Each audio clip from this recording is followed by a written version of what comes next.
Hello guys, இன்றைக்கி நம்ம என்ன பண்ண போகிறோம்னா கத்திரிக்காய் கிரேவி பண்ண போகிறோம். இந்த கிரேவிக்கு தேவையான பொருட்கள் என்னென்னா 1/4 கிலோ கத்திரிக்காய் எடுத்துருக்கோம். இதை தண்ணியில் நல்லா அலசி எடுத்து வச்சுட்டேன். இப்போ இதை குட்டி குட்டியாக கட் பண்ணிக்கணும். ஒரு 20 சின்ன வெங்காயம் தோல் உரித்து வச்சுருக்கேன். இதை குட்டி குட்டியாக கட் பண்ணி எடுத்துக்கணும். 2 தக்காளி எடுத்து வச்சுருக்கேன், பெரிய சைஸு. இதை நம்ம கையாலேயே நல்லா பிசைஞ்சு எடுத்துக்கணும். வீட்டில் யூஸ் பண்ணுற குழம்பு மசாலா தூள், இது நம்ம வீட்டிலேயே தயார் பண்ணுறது. இது ஒரு 3 ஸ்பூன் எடுத்து வச்சுருக்கேன். ஒரு 4 ஸ்பூன் நல்லெண்ணெய் எடுத்து வச்சுருக்கேன். 1 டீஸ்பூன் கடுகுளுந்து எடுத்துக்கலாம். கருவேப்பிலை தாளிக்கிறதுக்கு, உப்பு தேவையான அளவு எடுத்துக்கிடலாம். இப்போ நம்ம ஸ்டவ் ஆன் பண்ணி கடாயை வந்து ஸ்டவ்வில் வச்சுட்டோம். இப்போ நல்லெண்ணெய் 4 ஸ்பூன் எடுத்து வச்சுருந்தோம், அதை ஊற்றிக்கலாம்.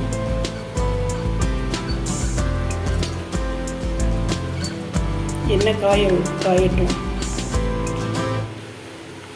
இப்போ எண்ணெய் காஞ்சிருச்சு. 1 டீஸ்பூன் கடுகு உளுந்தம்பருப்பு சேர்த்துக்கலாம்.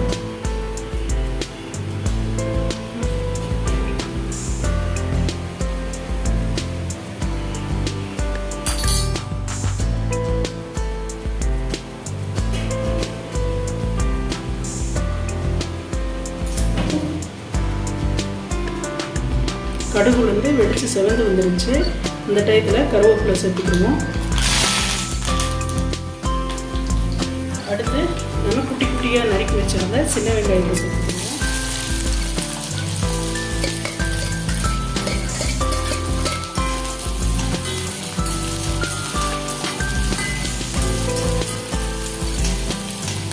வெங்காயம் நல்லா வணக்கட்டும்.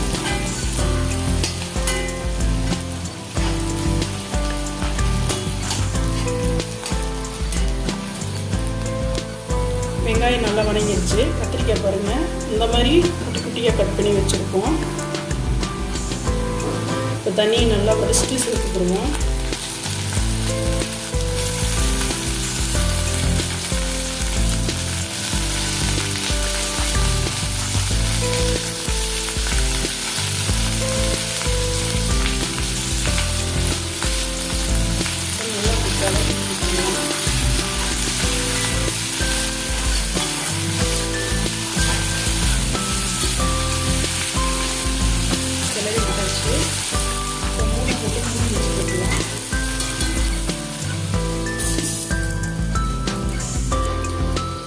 மூடி எடுத்துட்டு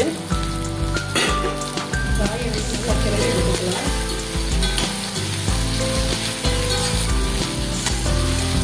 இது ஆயில் கண்டத்தில் இருக்கிறதுனால நம்ம தண்ணி எதுவும் சேர்த்துக்கூடாது. இப்போ நம்ம 2 தக்காளி எடுத்து வச்சுருந்தோம்ல, அதை கையாலேயே நல்லா பிசைஞ்சு மாவாட்டை எடுத்துருக்கேன். இதில் இருக்கிற தண்ணியாலே, தக்காளியோட தண்ணியிலேயே கத்திரிக்காய் வந்துடும்.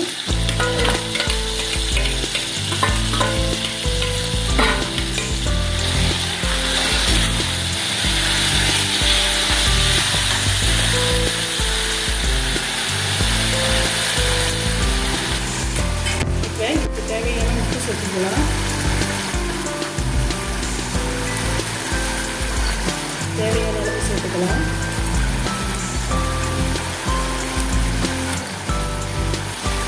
நல்லா கிளறிட்டு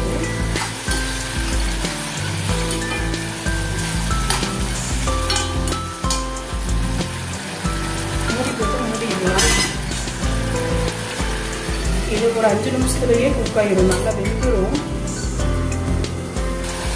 மறுபடியும் எடுத்து நல்லா கிளறி வச்சுக்கலாம்.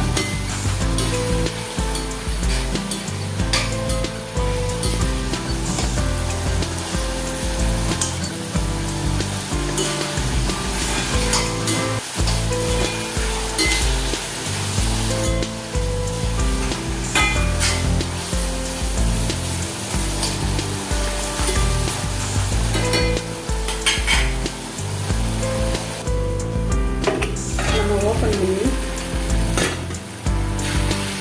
காய் நல்லா வெந்துருச்சு. இந்த டைமிங்கில் வந்து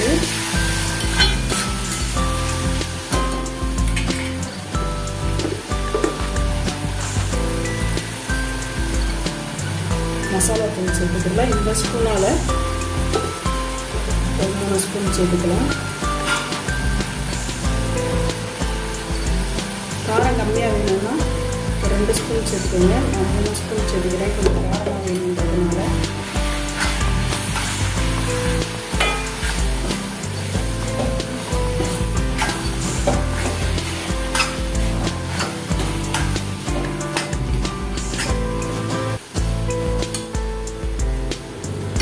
இப்போ இதில் இந்த மசாலா வாசம் போகிறதுக்காக ஒரு 1/2 டம்ளர் தண்ணி சேர்த்துக்கலாம். இந்த வெந்து மசாலாவோட பச்சை வாசம் போகணுன்றதுனால.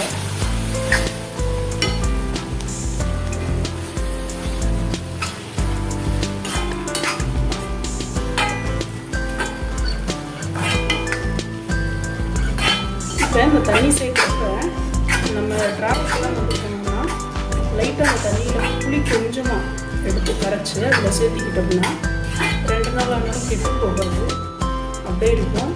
இது நாங்கள் இப்போ சாப்பிட்றதுக்காக பண்ணுறதுனால புளி சேர்த்திக்கிறல. வெளியில் கொண்டு போகணும், ஒரு புளி சாதம் அதுங்களுக்கெல்லாம் கட்டி கொண்டு போகல, அந்த மாதிரி கொண்டு போனால் லைட்டாக புளி சேர்த்துக்கிடலாம். புளி சேர்த்துட்டோம்னா தொட்டுக்கிறதுக்கு நல்லாயிருக்கும். இப்போ நம்ம கத்திரிக்காய் கிரேவி எண்ணெயில் காய் வந்து ரெடி ஆகிடுச்சு பாருங்க. அவ்வளோதாங்க, நம்ம கத்திரிக்காய் கிரேவி சூப்பராக ரெடி ஆகிடுச்சு. இது சாதத்தோடு வச்சு சாப்பிட்லாம், வாங்க பார்க்கலாம். இப்போ நம்ம கத்திரிக்காய் கிரேவி சூப்பராக ரெடி ஆகிடுச்சுங்க. நாங்கள் வெள்ளை சாதத்துக்கே வந்து வேறு குழம்பு எதுவும் வச்சுக்க மாட்டோம், இந்த கிரேவிலே சாப்பிட்ருவோம். அவ்வளோ அருமையாக இருக்குங்க கத்திரிக்காய் கிரேவி. நம்ம சேனலை பார்க்குறவங்க சப்ஸ்கிரைப் பண்ணுங்கள், லைக் பண்ணுங்கள், ஷேர் பண்ணுங்கள், கமெண்ட் பண்ணுங்கள். தேங்க்யூ.